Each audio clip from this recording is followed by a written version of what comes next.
It was a chilly evening when Alexander Kane, one of the city's youngest and most mysterious millionaires, sat in his luxurious penthouse staring at his own reflection in the mirror.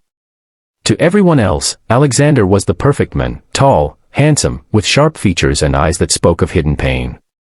His wealth was legendary, his investments stretched across real estate, technology, and philanthropy, yet despite all the power and fame surrounding him, his heart felt empty.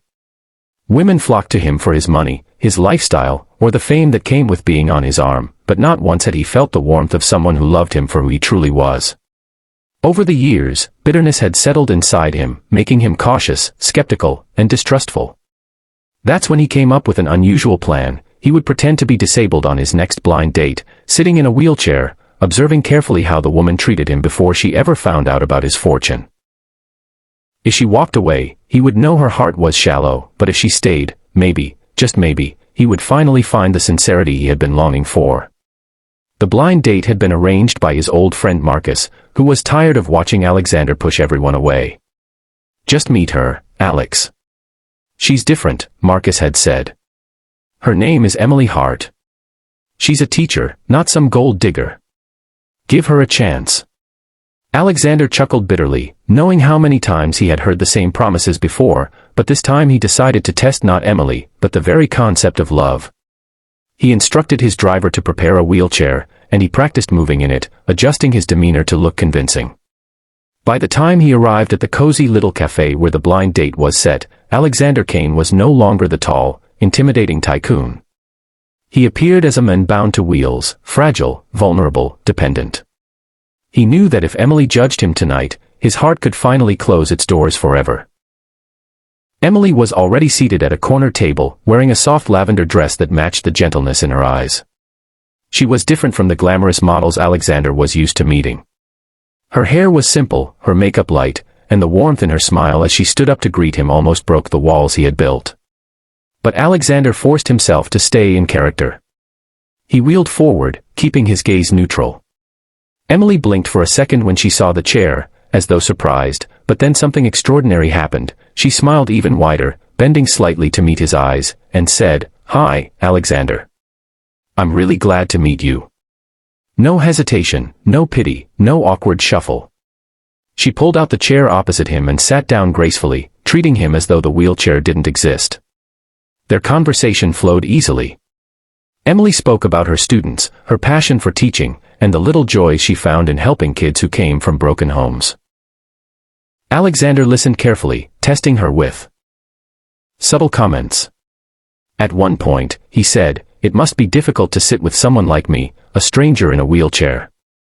Emily looked at him, surprised, and then shook her head.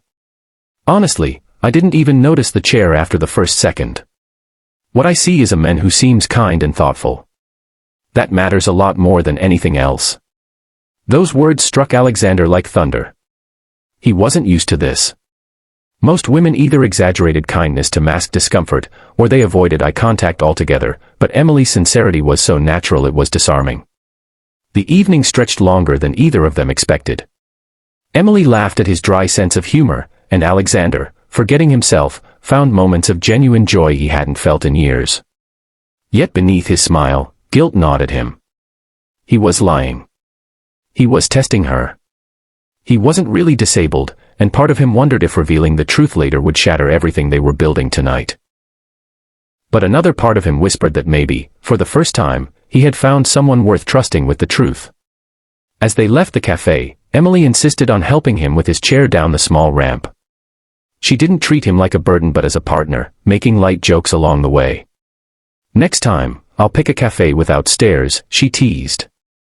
Alexander's chest tightened. He wanted to tell her right then, to rise from the chair and confess everything, but he held back. He needed to be sure. He needed to know this wasn't just kindness on a first date but something real, something that could last. That night, as his driver helped him back into the penthouse, Alexander found himself staring at the stars, his mind restless. For years he had doubted love, but Emily had shown him a glimpse of something pure. Still, he couldn't ignore the storm building inside him. What if she felt betrayed when she discovered the truth? What if her kindness was real but her trust was shattered? The test he thought would protect him from heartbreak was now threatening to create the very pain he feared. And yet, Alexander knew one thing: he had to see her again. He had to know if Emily's warmth could survive beyond one evening. Little did he know, Emily carried secrets of her own, secrets that would shake his world far more than his hidden deception. For now, though, as he drifted into uneasy sleep, all he could think about was her smile, her laughter, and the way she made him forget his loneliness, even if just for a few hours. And to everyone watching this story unfold, if you want to know how Emily's actions would leave Alexander in absolute shock, and whether love could survive lies, pain, and hidden truths, make sure you subscribe to this channel right now, because what comes next will break your heart and heal it at the same time.